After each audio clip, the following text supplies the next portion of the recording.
I was referred to Bethlehem Addiction Service by a support worker. I think the first step of recovery is to see how others have gone through things and to see how they don't struggle as much now. That's the kind of thing that people need to hear and to know, that there is that hope and there is that light at the end of the tunnel, especially when they see that I'm no different from them and you're no different from them.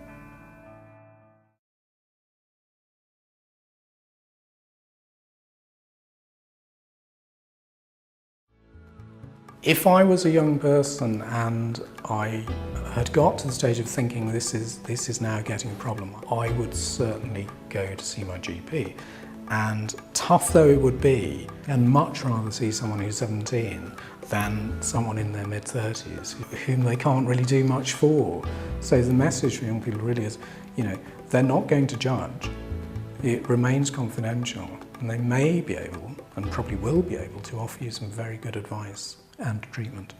Rehab is about how to deal with the withdrawals and knowing what help and support and advice is out there to help you and to stop you from going into relapse.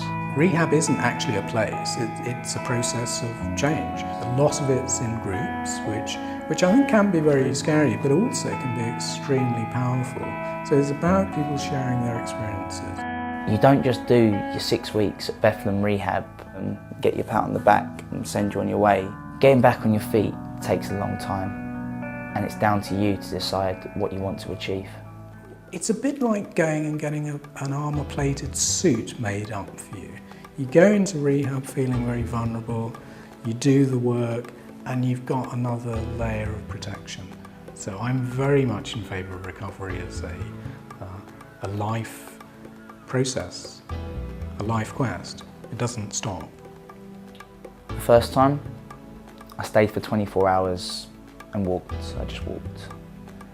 The second time, I completed, but the day I came out, I got drunk that morning. The third time, I completed, and I've been sober for 5 years since. Why did it work for me the third time round?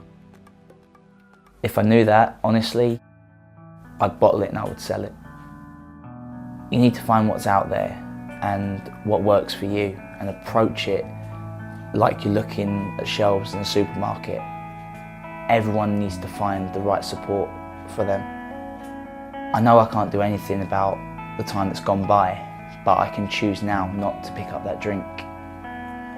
I can honestly say that people, when they manage to stop drinking drugs and alcohol, have the best lives they've ever had.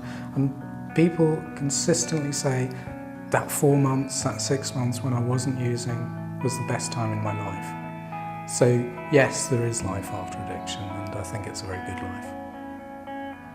I'm the same person now, just without the alcohol. I listen to people more, I don't just dismiss them. And I'm learning to cope with the bad days.